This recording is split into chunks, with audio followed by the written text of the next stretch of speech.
যে অভিযান পরিচালনা করেছি সেটা হচ্ছে আমাদেরকে ৮ থেকে ৯ জন যাত্রী আজকে আমাকে ফোনের মাধ্যমে অভিযোগ জানিয়েছে যে স্যার আমরা ঢাকা যাচ্ছি, আমাদেরকে জিম্মি করে ৭০০ টাকার ভাড়া ৯০০-৮০০ এভাবে নেওয়া হচ্ছে। তা আমরা তাৎক্ষণিক ঘটনাস্থলে বেগমগঞ্জ মডেল থানা সহ আমরা এখানে অভিযান পরিচালনা করি।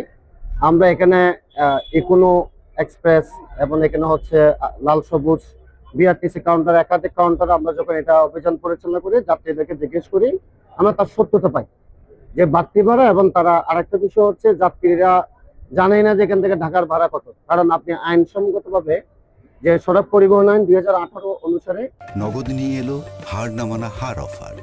সর্বনিম্ন ১০,০০০ টাকা রেমিটেন্স নগদে পাঠালে থাকছে স্বর্ণের হার জেতার সুযোগ। ভাড়ার তালিকা দৃশ্যমান জায়গায় থাকার কথা, সেটা তো নাই। উল্টা আরো ঈদ উপলক্ষে প্রতি যাত্রীর পিছনে ১০০ থেকে ২০০ করে বাড়তি ভাড়া নেওয়া হচ্ছিল। আমরা উপস্থিত যাত্রীদের বাড়তি ভাড়া ফেরত দিয়ে বাধ্য করি। ইতিমধ্যে তারা ফেরত দিয়েছে এবং তাদেরকে জরিমানার আওতায় এনেছি।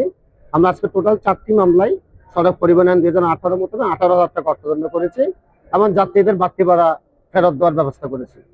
তো আমাদের জনস্বার্থে এই অভিযান ঈদকে সামনে রেখে সরকারের নির্দেশনা মতো, আমাদের বিদ্যুৎ জেলা ম্যাজিস্ট্রেট স্যারের নির্দেশনা মতো অব্যাহত থাকে।